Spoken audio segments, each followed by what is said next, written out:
The city of Caldron on the planet Valentris shook with every distant explosion. Dust falling from ceilings and lights flickering like candles in the wind. As Commandant Cyril Rowe stood at the edge of the command bunker, staring at the cracked holographic map before her, its blue projection barely keeping up with the red swarm marking enemy movement, the Zarn horde was tightening its grip. And the defenders were running out of time, supplies, and options. Once Valentros had been a proud jewel of the Tarsari Confederation, with towering crystal cities and peaceful valleys, but now smoke covered the sky.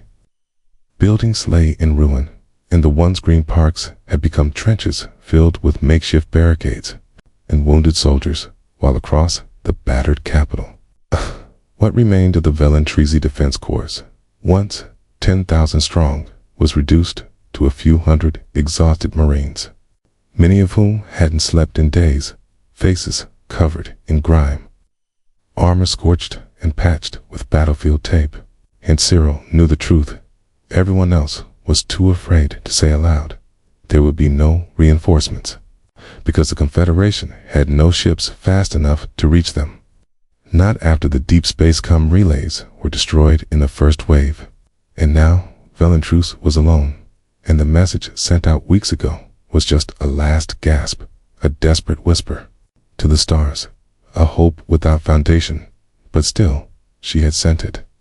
Even as her officers told her it was pointless, and every hour since, she had stood in that bunker, pretending she believed help was on the way. Even as the skies above filled with the black-winged dreadships of the Zarn, massive vessels that moved like silent predators, launching tripods that hit the ground with thunder and disgorged shrieking warriors with blades that melted steel and armor alike. And while her people fought back bravely, block by block, corridor by corridor, it was a slow retreat, an unspoken march toward extinction. And now the last defensive line, the wall of tin, had crumbled, leaving the enemy just outside the inner city, and the power grid was flickering, the air filtration systems choking on ash. And across the bunker's radio feed came scattered voices from the outer posts. They breached Sector 4, requesting air support. No, cancel that. There is no air support. We're falling back. No, we're surrounded. And Cyril clenched her fists, trying to steady herself, not as a soldier, but as a symbol, because her people needed to see strength, even when she felt hollow inside, even when she could hear the tremble in their voices and see the fear in their eyes, even when she knew that tonight might be the end. Dan still. No word came from the stars, only the cold silence of space. And when the power cut out for 5 seconds and came back dimmer than before, she looked across the room at Technician Merrill, who simply shook his head, mouthing, "No signal." And that's when Cyril made her decision. If they were to fall, they would fall with defiance, not surrender. So she ordered all units to regroup at the central plaza, ordered the last artillery gun, the Sun Piercer, to be dragged into place manually, ordered the bunkers to be opened to take in as many civilians as possible. And through the chaos, she moved like a storm, issuing commands, comforting the wounded, reinforcing barricades herself, becoming not just a commander, but a shield between her people and the end. And when the first Zarn shock units reached the outer ring, unleashing sonic pulses that cracked concrete and shattered eardrums, she led the charge that pushed them back, plasma rifle in hand, firing until the barrel burned red, until her armor was slick with sweat and smoke, until the alien bodies lay in heaps and the ground trembled from the weight of things yet to come. Still, she found no hope, only grim determination. And later, standing under a shattered dome, as the blood-orange sun dipped behind burning towers, she stared up into the sky, black now, no stars visible through the clouds, and whispered, not a prayer, but a statement of fact. We are alone, and though no one heard her, the silence answered, cold and final. And somewhere in the dark above, the Zarn dread ships prepared their final descent. their engines humming like distant thunder. And in that moment, when all lights seemed to fail and the radios fell quiet, Cyril felt the weight of failure press down on her chest. But then, just for a second, something flickered in the sky.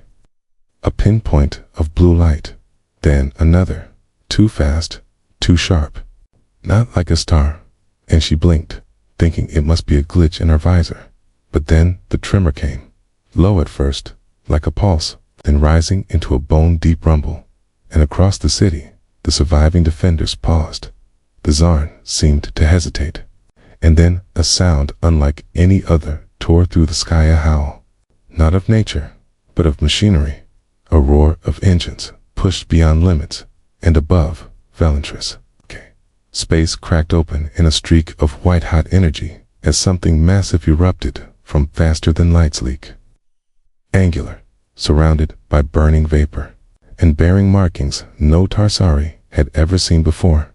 In that instant, the defenders realized what they were seeing: a human warship. Long rumored, but never confirmed, appearing not as a whisper, but as a scream. Engines ablaze and weapon systems flaring, and as its forward batteries came to life, tearing through the Zarn dreadships with precision and fury, a single message echoed across every open channel, delivered in calm, steady English. Valentris, command. This is Captain Elias Mercer of the United Human Systems. Hold the line. You are not alone. In the cold, endless dark, beyond known space, the UHS Deliverance drifted silently, its massive black hull reflecting no light, a ghost in the void, moving with a purpose known only to its crew and captain. It had been weeks since the ship had left Terran-controlled space, sent on a long-range patrol along uncharted routes far from any known colony. And Captain Elias Mercer had started to believe their mission would be just another silent sweep across empty stars, until the message came fragmented, weak, barely recognizable. It's caught in the edge of the ship's long-range sensors by pure chance, and, though the signal was distorted by radiation storms and warp interference, the words were clear enough to any who hear. We stand alone, and the name of the origin burned into Mercer's mind like fire. Valentris, Tarsari world, deep in the outer spiral, far from any official alliance with Earth, but close enough to be known, close enough that his navigations officer, Lieutenant Arun Kato, looked up from his console with wide eyes and simply said, "It's them," and the room went silent. Every member of the bridge crew knowing exactly what that meant, because everyone in the United Human Systems military had heard stories of a Zarn horde, of how they moved from system to system, leaving only ash and ruins, of how no negotiations worked, how they treated every other species like prey. And Mercer, standing at the heart of the bridge, stared at the star map and made his choice before anyone else could speak, before any official orders could arrive, before any debate could begin. He knew that if they waited, Valentris would fall. And even though Earth and the Tarsari Confederation had no formal defense pact, he didn't care. There were civilians down there, innocent people, and he wasn't going to float in the dark while another world burned. So he gave the order, firm and without hesitation: prepare for FTL. We make the jump to Valentris now. And though some of the crew looked shocked, no one argued, because they followed Mercer not just as a captain, but as a leader who had once pulled them out of death's jaws during the siege of Icarus Prime. And so the Deliverance turned in space, engines charging, warp drives humming with rising energy, and deep within the warship, thousands of systems came to life: missile bays armed, drones calibrated, drones deployed and waiting in their cradles, while across the ship, the human crew moved with precision, checking gear, donning armor, loading weapons, each person aware they were flying straight into danger, and yet no one backed down. In the silence before the jump, Mercer stared at a photo clipped inside his command console, a faded image of his sister, lost in a Zarn attack 10 years ago, and whispered quietly, "Not this time." And then the stars stretched, twisted, and the ship vanished into faster than light, leaving only a shimmer behind. And for several long minutes, there were nothing and nowhere, moving between the fabric of space itself. Until finally, the alarms flared. The countdown reached 0. And with a deafening, sonic boom that shattered nearby asteroids, the UHS Deliverance tore into real space above Velantris like a hammer of the gods, trailing fire and blue energy, its appearance so sudden and violent that Zarn ships orbiting the planet failed to react in time. Below, on the surface, the battered defenders of Velantras looked up from their last positions, its eyes wide with disbelief as the sky lit up and a new shape cut through the clouds. Not Zarn, not Tarsari, but something else, something fierce and fast and unlike anything they had ever seen. And in the bunkers and trenches, exhausted soldiers and trapped civilians stared in silence as a voice broke through every radio, clear and human. Velantris command, this is Captain Elias Mercer of the United Human Systems. Hold the line. You are not alone. And though they did not know who he was, hope burst like lightning through their hearts, 'cause someone had come finally, and possibly someone had answered in an orbit. Chaos exploded as the Deliverance opened fire, unleashing a barrage of missiles that slammed into the nearest Zarn carrier, tearing it in half with terrifying speed. And then its rail guns roared, sending slugs through enemy hulls, ripping apart their formation in seconds. And on the bridge, Mercer gave orders with calm precision, calling out targets, watching as his gunners tracked and destroyed everything in range. While Cato shouted updates, and the ship's AI, Athena, calculated firing solutions faster than any living brain could follow. The Zarn, though vicious, were not prepared for a Terran warship of this size and firepower. And their confusion gave Deliverance the upper hand, but Mercer knew it wouldn't last, 'cause more Zarn vessels were on their way, and he had no illusions about being invincible. So he opened a direct line to Velantris Ground Command, where a stunned Commandant Cyril Rowe answered with a voice that trembled only slightly. And after a brief exchange, the two leaders, one human, one Tesseri, began to plan the next step, working together despite the shock, despite the unknown, because survival came first. And as the enemy began to regroup, the Deliverance adjusted its position, dropping drones into the atmosphere, deploying support beacons, and preparing for possible ground engagement. In the city below, the defenders rearmed, reorganized, and pushed forward, hearts burning with a new fire, because for the first time in weeks, they believed they might live to see the next sunrise.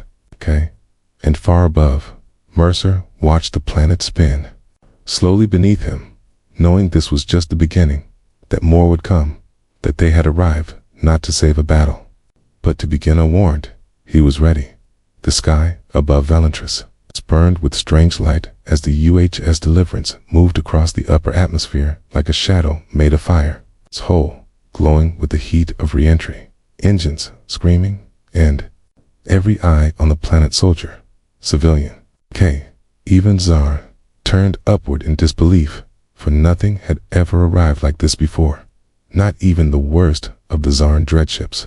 And Commandant Cyril Rowe stood on the shattered balcony of the West Command Tower, staring at the dark shape cutting through the clouds, the voice of Captain Elias Mercer still echoing in her ears. Hold the line. You are not alone. And something inside her stirred. Something she had thought long dead: hope, real hope.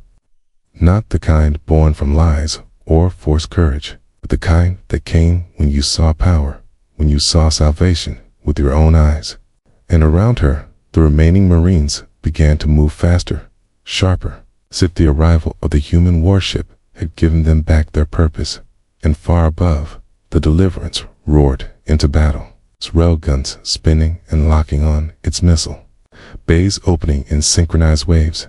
And then the sky cracked as weapons fire tore into the Zarn fleet, slamming into the enemy cruisers with perfect accuracy, each shot planned by the ship's AI, Athena, who calculated velocity and shield harmonics in microseconds. And below, Cyril's command feed lit up with data, aerial reinforcements inbound, drone support being deployed, human units preparing for orbital drop. Okay? And she didn't even have time to process it all, because the Zarn were already reacting, pulling their ships into new formations. Okay? Launching interceptors, firing back. The Deliverance was ready, spinning through the upper layers of the stratosphere with impossible grace for a ship its size, slamming kinetic rounds into every enemy that moved too slowly, cutting through the once dominant Zarn fleet with a kind of rage no machine should have. And on the bridge, Captain Mercer stood calm, watching the battlefield unfold like a puzzle. He was determined to solve, calling out new orders without raising his voice, coordinating airstrikes while keeping the ship moving at an angle that gave it the advantage over the slower Zarn vessels. And for the first time in hours, the defenders on the ground watched pieces of the enemy fall from the sky, flaming wreckage, raining down on empty hills and already ruined buildings as their own sensors showed enemy losses growing by the minute. But the battle was far from over, and Mercer knew it, because as powerful as his ship was, it was still just one warship against many. And the Zarn had numbers and cruelty on their side. And even now, dozens more enemy ships were arriving from the edge of the system, forming a second wave that would hit hard and fast. And if the Deliverance stayed in orbit too long, it could be overwhelmed. So Mercer made a decision. He had to bring the fight closer to the ground, where the Tarsai defenders could help, where his own ground forces could be most effective. So he ordered the launch of drop pods, sending armored infantry units into the atmosphere like shooting stars, each one carrying squads of Terran shock troopers in heavy suits, their armor marked by old battle scars and the sharp insignias of their earthborn units. And as the pods screamed through the sky, Cyril watched them descend and realized this wasn't just a rescue, it was a full military engagement. A declaration of war from humanity against the Zarn. And she felt a mix of awe and fear as the pods hit the ground across the city's last defensive lines, hatches bursting open, and out came soldiers in bulky exoframes with glowing visors, weapons humming with stored power, moving fast and efficient, already engaging the nearest Zarn clusters with ruthless precision. And the sound of battle changed immediately. Before, it had been chaos, desperate and loud, but now it was controlled, organized, a rhythm of war led by people who had trained for this very kind of fight. And the Tarsari Marines, though stunned by the humans' appearance, fell in beside them quickly, guided by Cyril's quick orders as she opened a secure line to Captain Mercer. And for the first time, they spoke face to face, voices steady across the static-filled connection, two commanders from different worlds working together as if they had planned this for months, not minutes. And they quickly coordinated zones, flanking positions, fallback paths, and aerial fire support. And as Mercer called in airstrikes from low-flying drones, Cyril sent reinforcements to cover their blind spots. And the tide of the battle began to shift, slowly but surely, as the enemy pushed forward and the defenders pushed back. No longer just surviving, but advancing. And the people of Velentras began to emerge from shelters and bunkers, guided by medics and escorted by Terran troops, watching as humans and Tarsari fought side by side, their fear replaced by stunned wonder. And yet, deep beneath the planet's surface, the Zarn were not idle. They had always planned to take Velentras, not just from the sky, but from below, using tunneling beasts bred for this very purpose. And as the humans secured one sector after another, sensors in the Deliverance's orbit signaled seismic activity movement underground, coordinated and fast. And Mercer's expression darkened as Athena confirmed it. The Zarn were preparing a second assault, not from space, but from the core. And that meant the fight was far from over. And even as his ship continued its orbit, providing cover fire and deploying support units, Mercer sent a message to Cyril. "They're coming from below. We need to lock down the sublevels," and she responded without hesitation, already redirecting engineers and heavy units toward the old transport tunnels, or requesting Terran assistance for a deep descent strike team. And Mercer nodded, selecting his best from the drop teams and preparing to lead the mission himself, because he would not send others to fight where he wouldn't go. And as the Deliverance banked through the sky, tearing another Zarn ship apart with a clean railgun shot, the people of Velantris looked up once more, not with fear, but with fire in their hearts, because someone had come and they were fighting. Not to escape, not to retreat, but to win. The battle for Velantris grew hotter with each passing hour, as smoke thickened in the sky and the ground shook from weapons fire. And while the UHS Deliverance circled above, watching every movement from orbit, the real fight had moved to the streets, where Terran shock troopers and Tarsari Marines fought shoulder to shoulder against the Zarn, who refused to fall back despite their losses.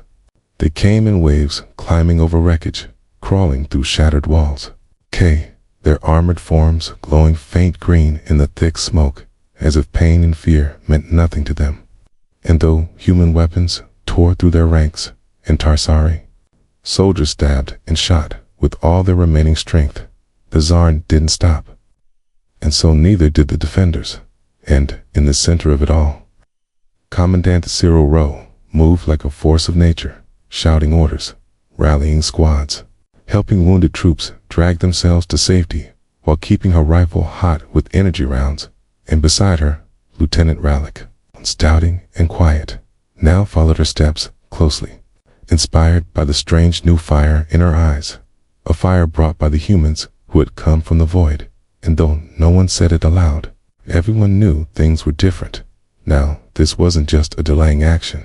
This was a real counterattack, a chance to win, and even the civilians hiding in the shelters could feel it. Their fear slowly turning to belief as the distant sound of human railguns echoed across the city like thunder, followed by the screams of broken Zarn formations. In one of the fallen districts, a squad of Terran exosoldiers led by Sergeant Keller moved through the ruins, clearing buildings and securing rooftop fire positions, powered armor making them look like walking tanks. And when a Zarn assault beast burst from the side of a collapsed tower, 3 stories tall and covered in spiked plates, it barely had time to roar before a shoulder-mounted plasma cannon blew its head apart in a cloud of burning gas. And yet, even with the front lines being pushed back inch by inch, new reports came and something big was moving underground, and the scanners couldn't track it properly. But the tremors were growing stronger, and Cyril, remembering what Mercer had warned, knew exactly what it was. The siege beast. The same kind of tunneling monster that had broken through fortified bunkers on other worlds, a living, battering ram. And now it was heading for the heart of the city, where thousands of civilians were still hiding. She opened the line to the Deliverance immediately, demanding confirmation. And Captain Mercer answered at once, his voice calm but firm, saying, "Yes, it's there. We have a lock on its path. And we're sending a strike team, but we'll need local guides." And without hesitation, Cyril replied, "I'll lead them," despite protests from her second-in-command, because she knew those tunnels better than anyone. And if this thing got through, everything they'd fought for would mean nothing. So within minutes, she was in full armor, helmet sealed, rifle charged, leading a mixed team of Terran and Tarsari soldiers into the substructure below the city, where the air was thick with dust and old fear, and every step echoed like a warning. The humans moved with quiet speed, their armor humming softly, weapons drawn, scanning in all directions, while Athena's voice fed them data through their visors. And Cyril couldn't help but be impressed by their discipline even deep underground. In enemy territory, they showed no hesitation, no panic, only focus. And as they moved deeper, they began to hear it, a low rumble that grew louder with every step, the sound of something huge and alive moving through the rock. And when they finally reached the outer maintenance tunnel, the wall ahead exploded outward, and there it was, the siege beast, covered in armor, eyes glowing like furnaces, mouth lined with rotating mandibles that dripped acid, and behind it came more Zarn, smaller ones, moving fast, ready to protect their living weapon. And then the world exploded into chaos as gunfire lit up the tunnel, red and blue flashes mixing with explosions, smoke, and the unholy shrieks of dying aliens. Cyril ducked behind broken piping, taking shots where she could, while two Terran soldiers with heavy weapons stepped forward, bracing themselves before unleashing a storm of fire that pushed the enemy back for a moment, buying just enough time for the team to move into better positions. But the beast wasn't stopping, it kept coming, pushing through wreckage like it was paper, and one of the humans, a soldier named Howling, stepped forward with a satchel of explosives, diving beneath the creature's legs and planting the charge. Just as a swipe from its tail threw him across the tunnel, his body slamming into the wall and going still. And Cyril didn't even have time to check if he was alive before the charge went off, blowing off part of the beast's underside in a shower of sparks and green blood. And it screamed, a deep echoing sound that made the entire tunnel shake. But it was wounded now, bleeding, slowing, and Mercer's voice came through the comms. Hit it now, everything you've got. And they did, unleashing their fury. Grenades and rockets and railfire striking the wounded beast until finally it stumbled, fell, and with one last roar, collapsed into the broken floor, crushing the Zarn that had followed it, and silence returned, broken only by the sound of heavy breathing and the clicking of weapons being reloaded. Cyril stepped forward, looking down at the smoking remains, her heart pounding, then looked back at the team. Howling was alive, but badly hurt. Others had taken damage, but they were standing, and more importantly, they had won. And as they climbed back to the surface, the news spread across the city like fire. The siege beast was dead. The tunnels were safe, and the Zarn were falling back, confused and broken by the loss of their strongest weapon. Above, the Deliverance still moved through the smoke-filled sky, protecting the last of the evac routes and keeping the enemy fleet pinned down and on the bridge. Mercer listened to the reports with quiet pride, knowing they had struck a real blow today, but also knowing it wasn't over yet, because from deep space, new signals were coming in. Bigger ships, more enemies, the true force behind the Zarn fleet. And soon they would arrive, bringing with them the next wave. And when they did, the real test would begin. The sky above Velentros had turned a deep red, stained by fire, ash, and the smoke of falling enemy ships as the battle continued without rest. But even with the Zarn siege beast destroyed and the defenders holding stronger lines, Commandant Cyril Rowe knew this was only the eye of the storm, a moment of calm before something worse arrived. And that fear proved true when the UHS Deliverance picked up a new signal larger than any before, too massive to be just another wave. And Captain Elias Mercer stood on his bridge in silence as Athena confirmed the data, her voice cold and precise, saying, "Enemy fleet, incoming 6 Dread-class carriers, multiple assault ships, 5 minutes to entry." And though his face showed no fear, Mercer knew this would be their hardest fight yet, because his ship had taken damage during the last assault. Their weapons were running hot, and his ground teams were still scattered across the city, helping secure the civilian sectors and recover the wounded. But there was no time to regroup, no time to wait, and as the Zarn megafleet prepared to drop from hyperspace, Cyril called in from the surface, breathless and sharp, saying, "We see them, our scanners picked it up. Do we have a plan?" And Mercer replied without hesitation, "We buy time, 'cause that was the only choice they had." And so the Deliverance repositioned into low orbit, engines glowing like blue suns, weapon ports opening one after another, every remaining drone launched, every defense system activated, while on the ground, Asari, Marines, and human soldiers alike prepared for the next strike. Setting up barricades, calling in artillery from the few functional emplacements left, and civilians were rushed deeper underground, guided by medics and engineers who tried to smile despite the weight pressing on their shoulders. Then, without warning, the sky split open again. The new Zarn fleet arrived silent at first, then flashing to life with shields and weapons already primed. And in the center was a ship bigger than anything Cyril had ever seen, a floating fortress of black metal and writhing limbs, its engines pulsing with eerie green energy. And the Deliverance wasted no time, firing first, hitting hard, trying to disable their command ship before it could react. And for a brief second, it looked like it worked, but then the Zarn returned fire, a rain of plasma and magnetic strikes, crashing into Mercer's ship, shaking the hull and causing internal systems to flicker. Alarms blaring across the bridge, crew members gripping consoles, some thrown to the floor by the impact. And still, the captain stood tall, shouting orders, adjusting shields, diverting energy, doing everything he could to keep his ship alive. On the ground, the impact lit up the sky like a second sunrise, and Cyril's cum feed filled with static before clearing again. Mercer's voice cutting through. Still here, engage. Your targets will hold the top. And so she did, ordering her forces to fire at will.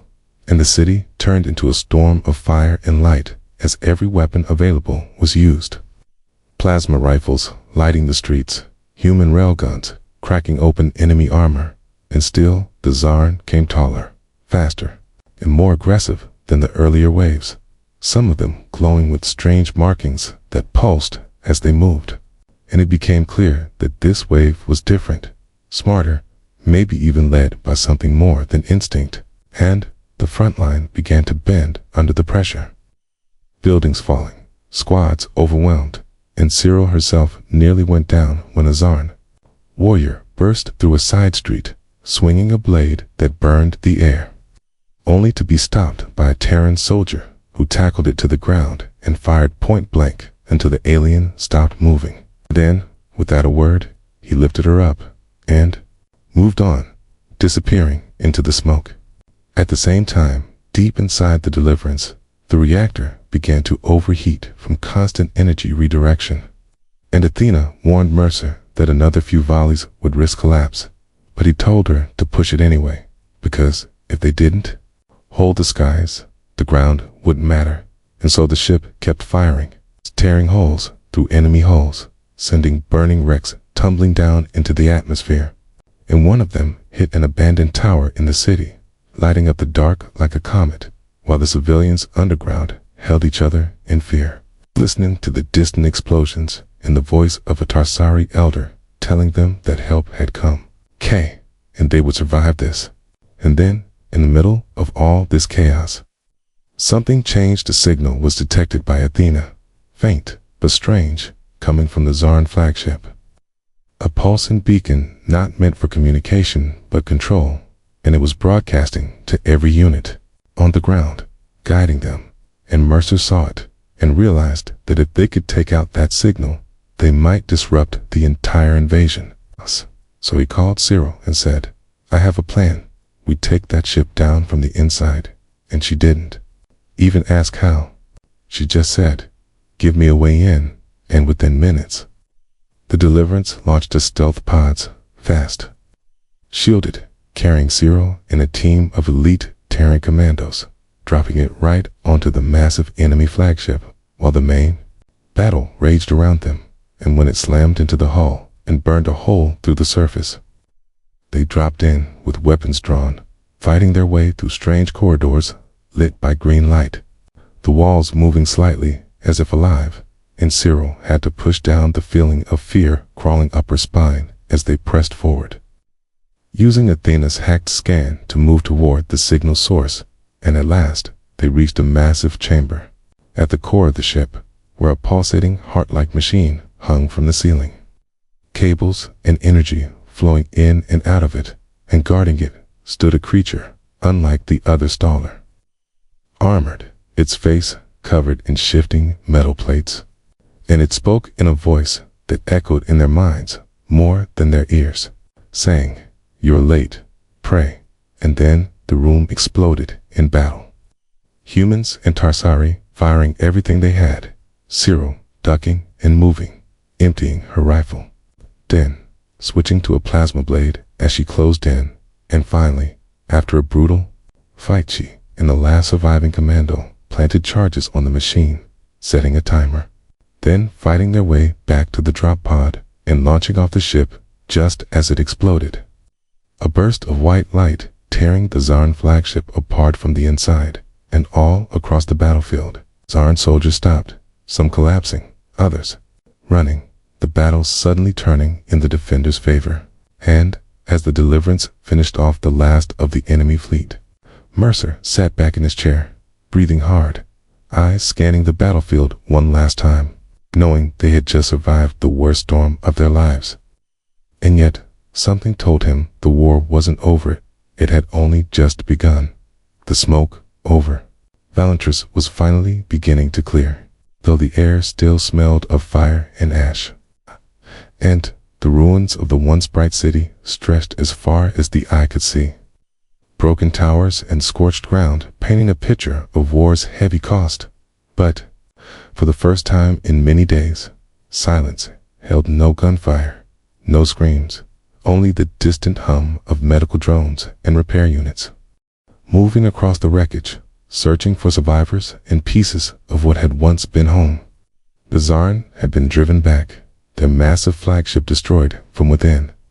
Darkheart torn out by a team of humans and Tarsari, working as one, and their command signal lost. Their ground forces had fallen into confusion. Many fleeing, others collapsing where they stood, as if something inside them had simply shut down.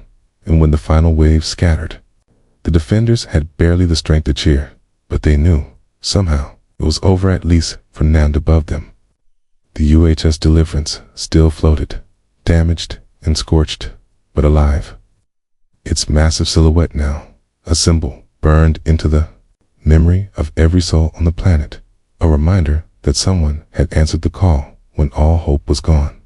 Inside the ship, Captain Elias Mercer stood on the bridge, staring out at the planet below, tired but focused, his uniform stained with soot, his eyes hard from everything he'd seen.